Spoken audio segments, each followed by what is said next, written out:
Assalamualaikum warahmatullahi wabarakatuh. Salam sejahtera buat sobat sobter dimanapun berada. Semoga kita semua dalam keadaan sehat jasmani dan rohani, tidak kekurangan satu apapun. Amin ya robbal alamin. Bab 115-116. Ye Guan berdiri di depan pintu Daomen. Saat ini, pintu Daomen tidak terlalu buruk. Dua batu besar setinggi beberapa kaki, dan sebuah plakat lebarnya beberapa kaki. Ada dua karakter besar berlapis emas di plakat itu. Daomen. Biksu Dao berdiri di depan pintu Daomen. Di sebelahnya ada Nanling Yi, dan di depan Nanling Yi dan Biksu Dao ada Ye Guan. Katakan selamat tinggal. Ye Guan membungkuk dalam-dalam kepada Biksu Dao. Tuan, saya harus pergi. Biksu Dao memandang Ye Guan di depannya dengan ekspresi yang rumit. Dia sudah tahu segalanya tentang Akademi Guangxuan. Dia sangat marah, tapi tidak ada yang bisa dia lakukan. Dia tahu bahwa ada kekuatan kuat yang menargetkan Ye Guan, dan kekuatan ini bukanlah sesuatu yang bisa dilawan oleh Sekte Dao. Biksu Tao itu menghela nafas dengan suara rendah.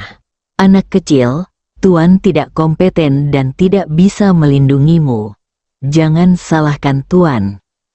Ye Guan tersenyum dan berkata, Tuan, jangan katakan itu. Semua ini terjadi karena aku. Jangan salahkan aku. Lebih baik jika masalah ini mempengaruhi Sekte Tao. Biksu Tao itu menghela nafas. Lagi, hati-hati, Guan. Ini adalah tabungan Tuan selama bertahun-tahun. Jangan menolak. Bawalah bersamamu. Ayo pergi. Kamu melihat Naring. Ada 10 juta kristal emas di Naring. Ye Guan tercengang. Biksu Tao itu berkata dengan lembut, inilah yang ditinggalkan guruku kepadaku. Dia ingin aku menggunakan dana ini untuk membangun kembali Sekte Tao sehingga Sekte Tao dapat menjadi kekuatan yang layak. Saat dia berkata, dia menggelengkan kepalanya. Saya tidak dapat menyelesaikan tugas ini, Anda menyelesaikannya. Ye Guan ragu-ragu, dan kemudian berkata, itu bukan tidak mungkin, tetapi bisakah Anda memberi saya lebih banyak? Biksu Dao tertawa. Tidak lagi, itu telah dilestarikan dari generasi ke generasi nenek moyang Tao. Ye Guan terdiam. Sangat miskin, Biksu Tao itu dengan lembut menepuk bahu Ye Guan, lalu berkata, anak kecil, kamu bukan apa-apa di dalam kolam. Kamu akan terbang selama 9 hari ke depan. Ingat, kamu harus hidup. Kamu harus. Saya mengerti, Biksu Tao berkata. Mari kita bicara dengan Yi. Kamu memandang siang Nanling satu persatu. Nanling menundukkan kepalanya satu persatu, melingkari 2 jari dan tidak berkata apa-apa. Ye Guan tersenyum dan berkata, Saudari Yi. Nanling mengangkat kepalanya dan menatap Ye Xuan satu persatu. Matanya sedikit merah dan berkabut, tetapi air matanya tidak mengalir. Ye Guan berkata dengan lembut, aku pergi, mulai sekarang, kamu harus berhati-hati. Nanling berkata dengan cepat satu persatu, aku. Dia ingin mengatakan sesuatu. Tapi dia tidak melakukannya katakan. Saat ini, Jixuan di samping tiba-tiba berkata, kita harus pergi. Kalau tidak, mungkin sudah terlambat. Ye Guan tiba-tiba mengeluarkan cincin Na dan meletakkannya di tangan Nanling Yi. Saudari Yi, ada 10 kepala. Di cincin Na, naga sejati. Ada juga kode ilahi. Dan kode yang saya tanyakan kepada Guru Ta untuk Anda. Guru Ta mengatakan itu sangat kuat, Tapi saya tidak tahu seberapa kuatnya Anda bisa pelajari sendiri perlahan-lahan. Aku meninggalkanmu beberapa juta kristal emas. Dia berkata sambil tersenyum tipis. Ingat, ketika kamu pergi ke Yongcheng di masa depan, kamu dapat membeli apapun yang kamu inginkan, dan jangan membuatnya hidupmu sengsara lagi. Setelah selesai, dia berbalik dan menghilang ke langit bersama Jixuan. Nanling memandangi Naji di tangannya satu persatu dan tertegun. Saat berikutnya, air mata di matanya keluar seperti bendungan. Dia melihat ke langit dan berkata dengan lembut, "Adik laki-laki, aku menyukainya. Bagaimana denganmu?" Pada saat ini, Biksu Tao di samping perlahan berjalan mendekat dan mendesah dengan suara rendah. "Nak, ingat, hidup ini sebenarnya sangat singkat, dan pada akhirnya kita semua akan kehilangannya. Jika kamu mencintai seseorang, Anda sebaiknya berani." Nanling menatap kosong ke langit satu persatu dan berkata dengan lembut, "Guru, saya ingin pergi ke aula utama Akademi Guangxuan." Air mata terus mengalir dari mata Nanling. "Jika sesuatu terjadi pada adik laki-lakiku, aku tidak bisa berbuat apa-apa kecuali berdoa untuknya. Aku benci diriku sendiri karena begitu tidak kompeten. Aku sangat membencinya. Aku ingin pergi ke yang utama rumah sakit. Saya ingin berlatih. Saya ingin menjadi tokoh sejarah pesulap paling kuat dalam sejarah."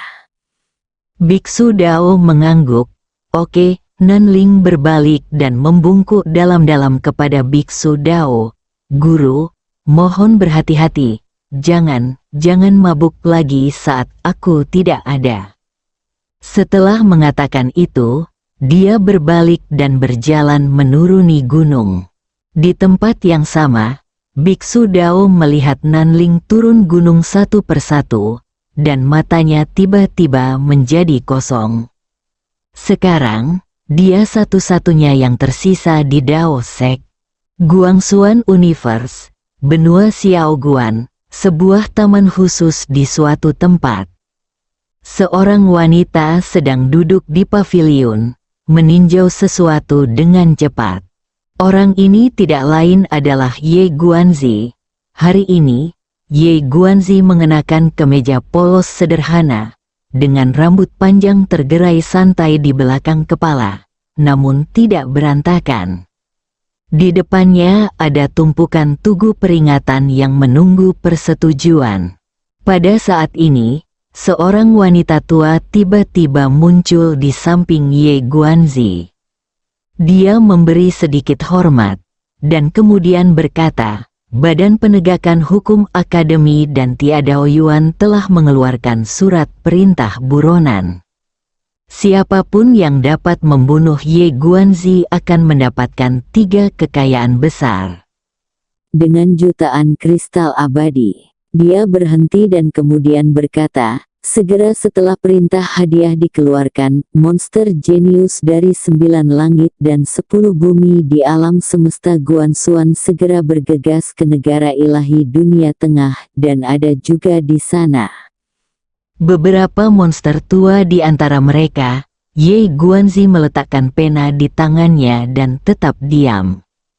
Wanita tua itu melirik ke arah Ye Guanzi, dan kemudian berkata, "Sekte besar dan keluarga besar itu, meskipun mereka tidak tahan melawan kekuatan ini, saya telah menemukan bahwa beberapa orang jenius dan penjahat dari klan mereka telah bergegas ke dunia tengah."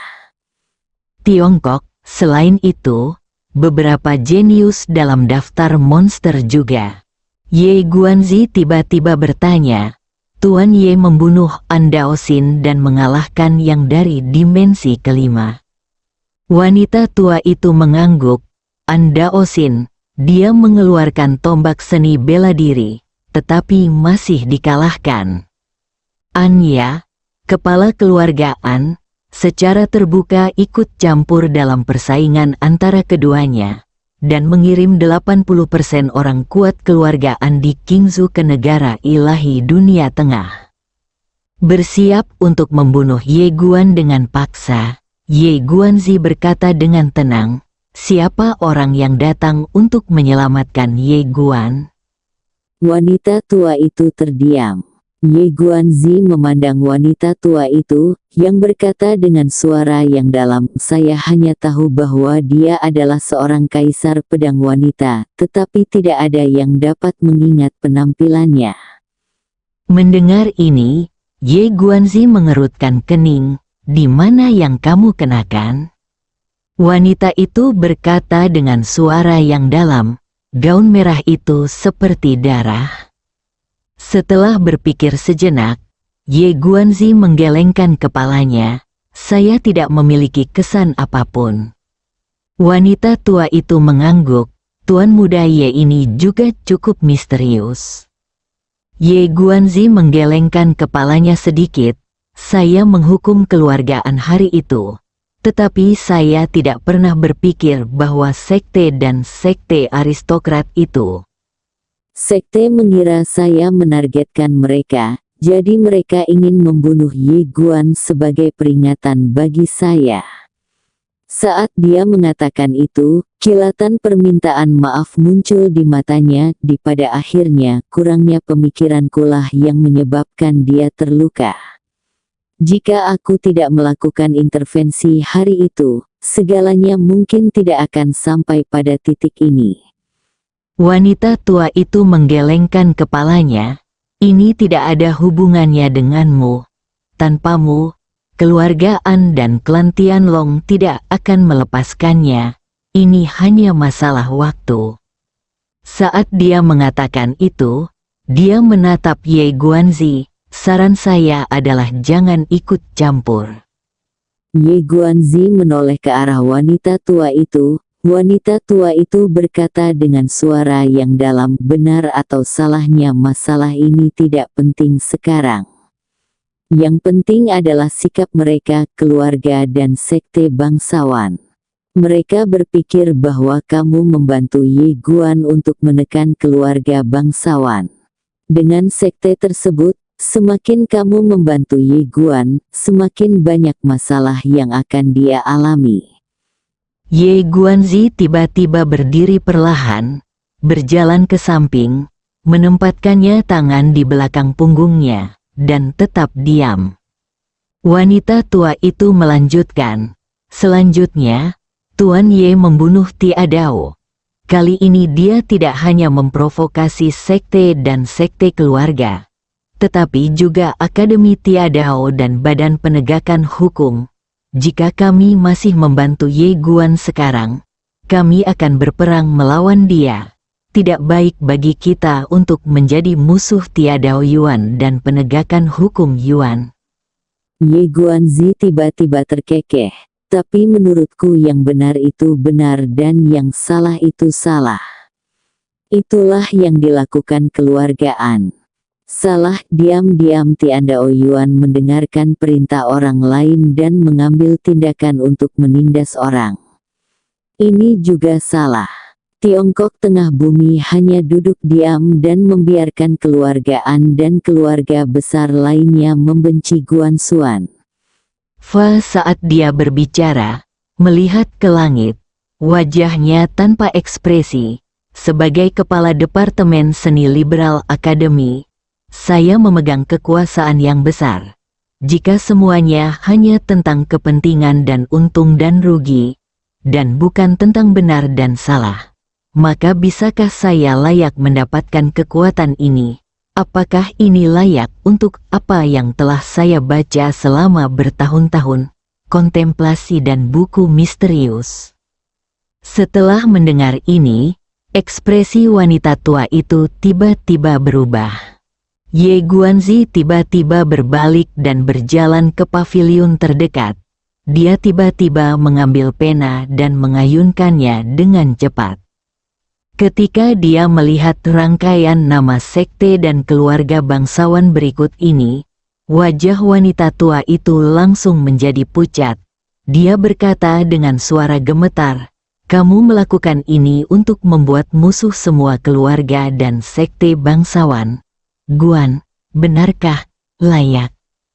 Ye Guan berhenti menulis dan setelah hening beberapa saat dia berkata, ini bukan pertanyaan apakah itu layak tapi apakah itu harus dilakukan. Jika semua orang di akademi hanya berbicara tentang keuntungan dan kerugian, lalu siapa yang akan melakukannya? Untuk memberikan keadilan bagi semua makhluk hidup ini, akademi melayani rakyat jelata, bukan keluarga dan sekte bangsawan. Wanita tua itu menggelengkan kepalanya. Sebagian besar orang di kabinet berasal dari keluarga bangsawan dan sekte. Bahkan jika Anda memaksulkan kabinet, hasil akhirnya sudah ditentukan. Anda juga akan terlibat. Ye Guanzi tersenyum sedikit. Kamu harus melakukannya. Wanita tua itu gemetar. Kenapa? Ye Guanzi berkata dengan lembut, untuk keyakinan di hatiku. Tiba-tiba, cahaya putih melonjak ke langit dan langsung tenggelam ke tubuh Ye Guanzi. Ledakan, dalam sekejap, kebenaran yang menakjubkan tiba-tiba muncul dari tubuh Ye Guanzi dan membubung langsung ke langit. Seluruh benua Xiao Guan terkejut, seseorang mengkanonisasi.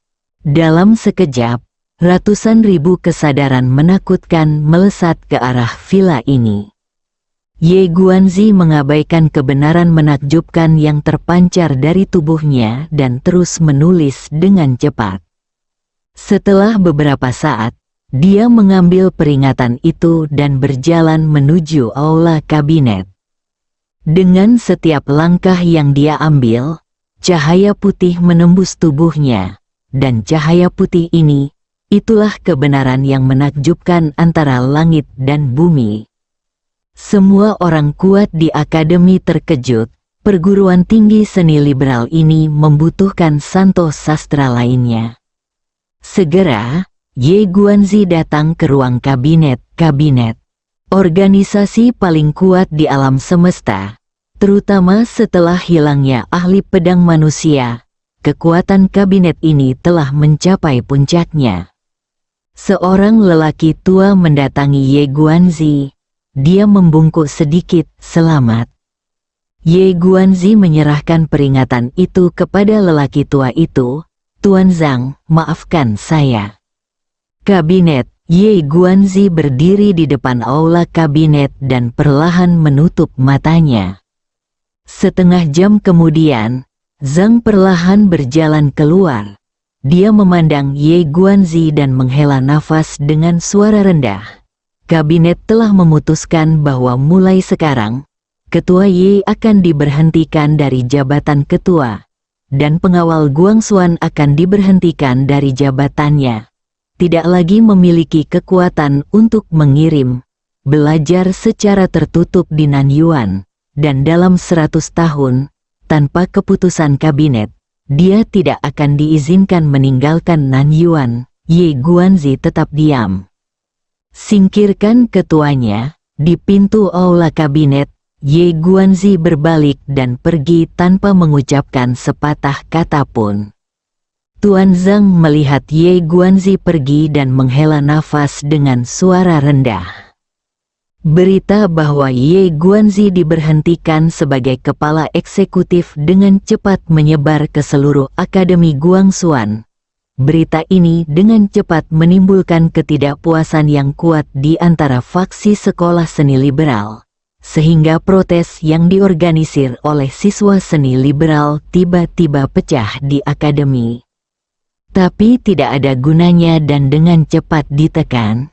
Tiongkok dunia tengah, setelah Ye Guan dan Jixuan meninggalkan gerbang Tao, Ye Guan datang ke pavilion Xiambao lagi untuk mencari Qin Feng. Jika Anda ingin pergi ke Qingzhou, cara tercepat adalah melewati susunan teleportasi pavilion Xiambao. Namun, ketika dia tiba di pavilion Xiambao, dia menemukan bahwa Qin Feng telah dipindahkan kembali ke Guangxuan Universe. Di gerbang paviliun Xiambao, Moya berkata dengan suara yang dalam, "Tuan Ye, sebelum Penatua Qin Feng pergi, izinkan saya mengingatkan Anda bahwa Anda harus berhati-hati terhadap dua gelombang orang. Gelombang orang pertama berasal dari 9 surga dan 10 bumi. Yang disebut 9 langit dan 10 bumi adalah keluarga dan sekte di 9 surga dan 10 tanah terberkati memiliki fondasi yang sangat dalam. Beberapa di antaranya telah diwariskan selama puluhan juta tahun." Ye Guan berkata dengan sungguh-sungguh, "Apakah sekte Xie Tian juga dari 9 langit dan 10 negeri?" Moya mengangguk. "Ya," Moya menambahkan, "selain itu, ada 9 negara bagian besar." 9 negara bagian besar adalah 9 negara bagian besar di bawah kekuasaan Guangxuan Universe. Negara ilahi Middle Earth juga merupakan salah satu dari 9 negara bagian. Ada beberapa kekuatan di 9 negara bagian ini. Menyatakan, meskipun mereka belum menetap di Guangxuan alam semesta, tetapi kekuatannya tidak boleh diremehkan. Ye Guan tiba-tiba bertanya, "Bima Sakti itu milik apa?" Moya berkata dengan sungguh-sungguh, "Bima Sakti adalah dunia dan alam semesta yang terpisah, dan ada dunia di sana. Kekuatan yang sangat kuat dan misterius yang disebut Sekte Galaksi. Selain itu, dikatakan bahwa mereka memiliki batasan yang kuat dan orang luar tidak diperbolehkan masuk dengan mudah." Ye Guan berpikir sejenak, lalu berkata, "Apakah ada yang lain?" Moya berkata, "Ada juga daftar monster, yang merupakan daftar di alam semesta Guangxuan. Para jenius di dalamnya adalah jenius paling jahat di alam semesta Guangxuan, dan mereka adalah monster teratas. Mereka, kamu tidak boleh meremehkan mereka." Ye Guan mengangguk. Dia telah bertemu Liu Bing, dan dia harus mengatakan bahwa dia beruntung bisa menang hari itu.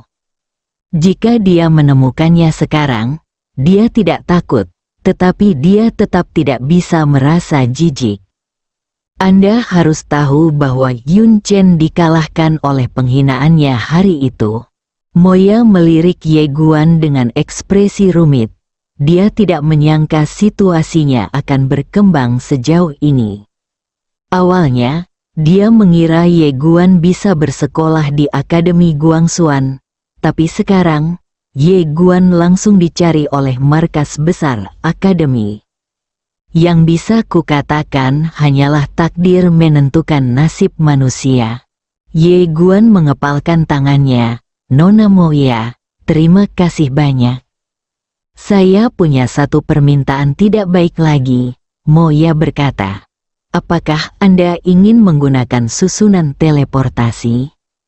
Ye Guan mengangguk. "Bolehkah?" Tanda permintaan maaf muncul di mata Moya.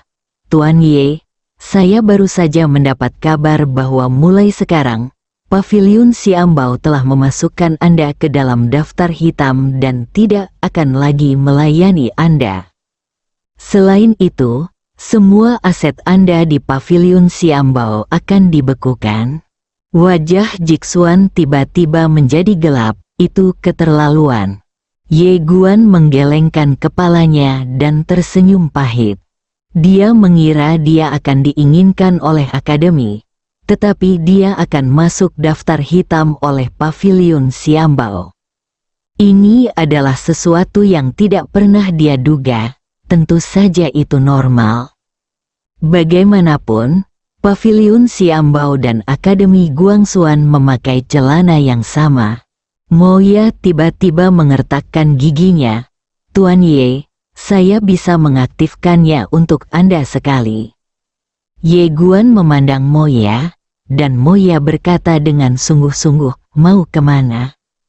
"Saya akan mengaktifkan susunan teleportasi untuk Anda." Guan merasa sedikit terharu di hatinya. Tapi dia menggelengkan kepalanya dan tersenyum. Nona Moya, aku menghargai kebaikanmu. Setelah mengatakan itu, dia menatap Jisuan, ayo pergi. Jarak, Moya tertegun saat itu juga.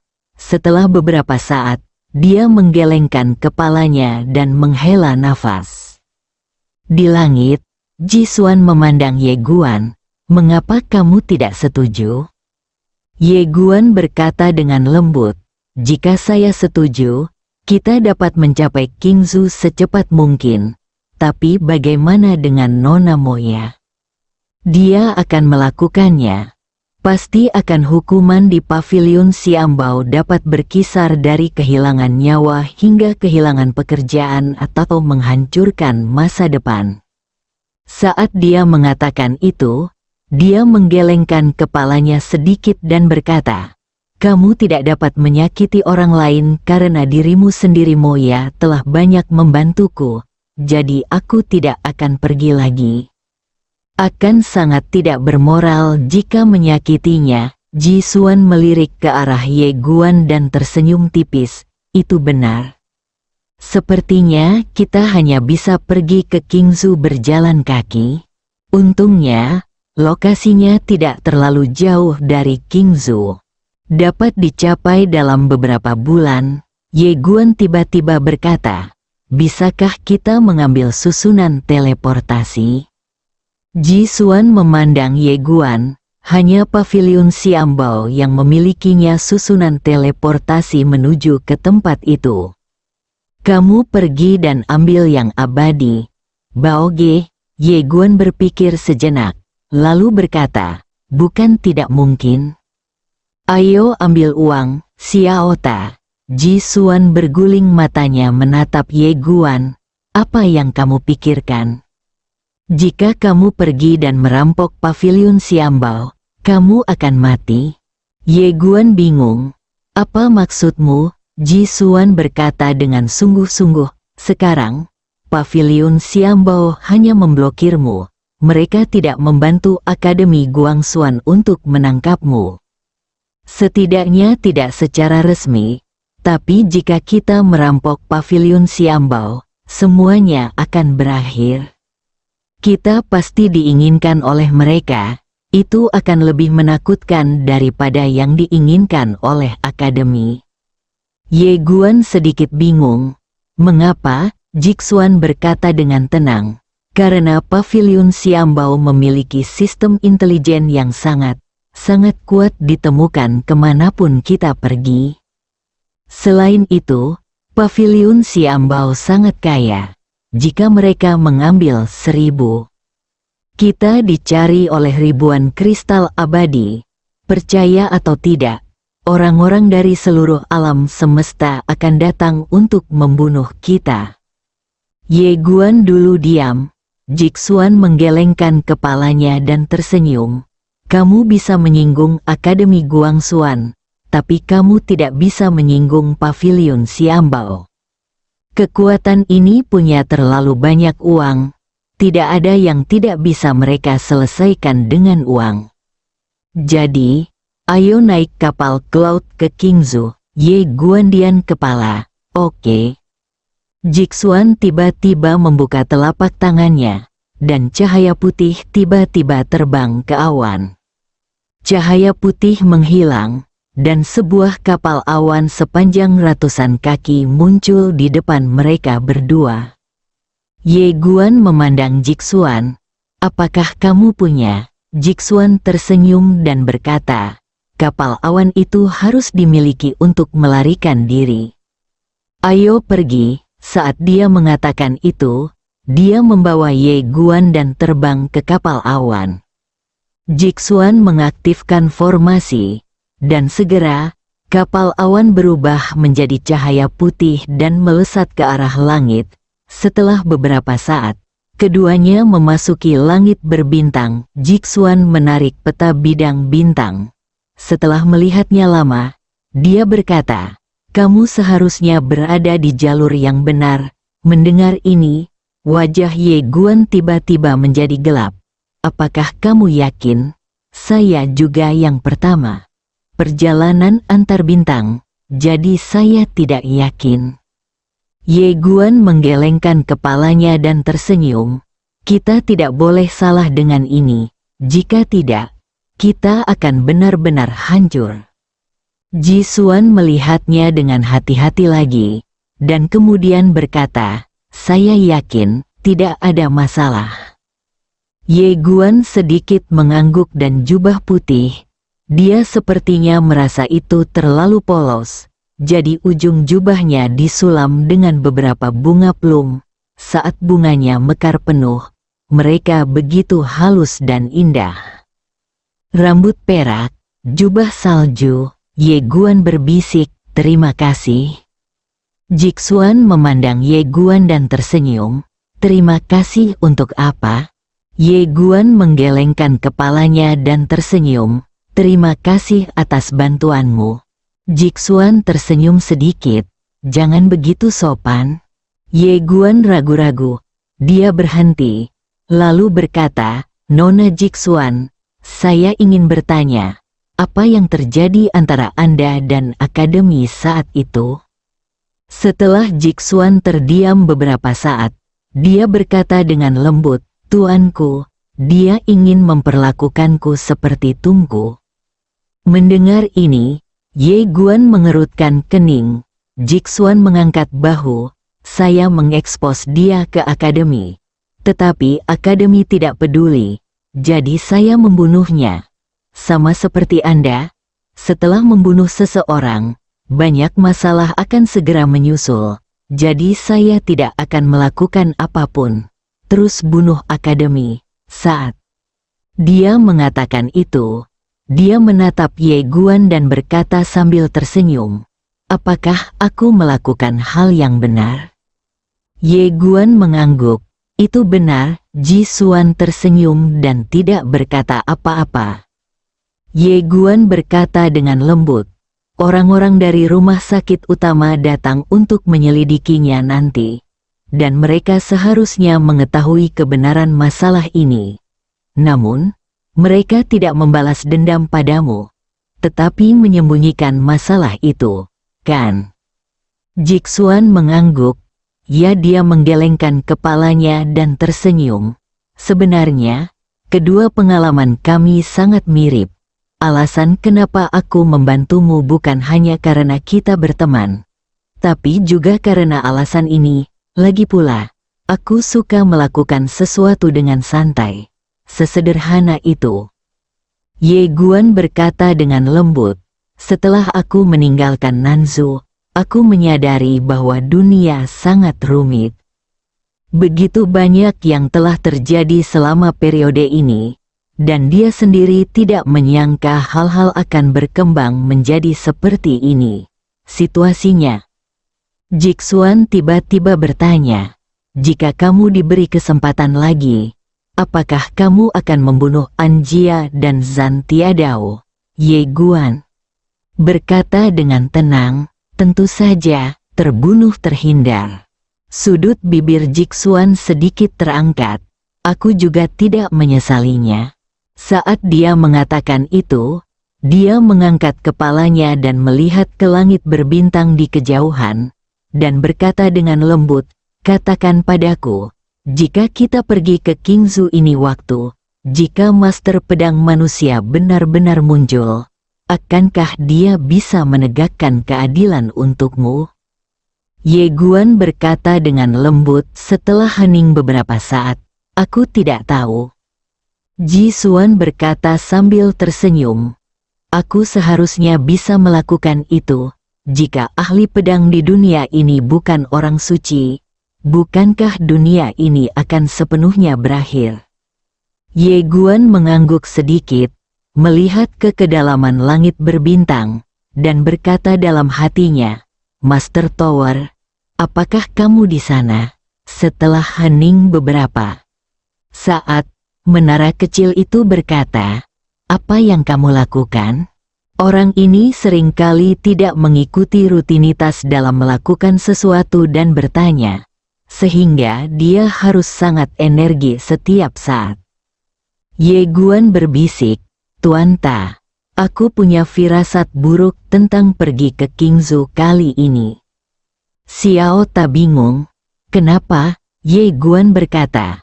Aku tidak tahu. Ye Guan berkata lagi. Menurutmu, jika ahli pedang di dunia muncul, akankah dia membantu Akademi Guangxuan untuk mengalahkanku? Atau bahkan membunuhku untuk menghindari masalah di masa depan? Xiao Ta berkata dengan sungguh-sungguh. Dia seharusnya tidak bingung. Kenapa? Xiao Ta berkata. Meskipun dia mencolok. Tapi, diam, suara misterius itu tiba-tiba berkata. Dasar bodoh, dia mencoba menipumu lagi. Bersambung.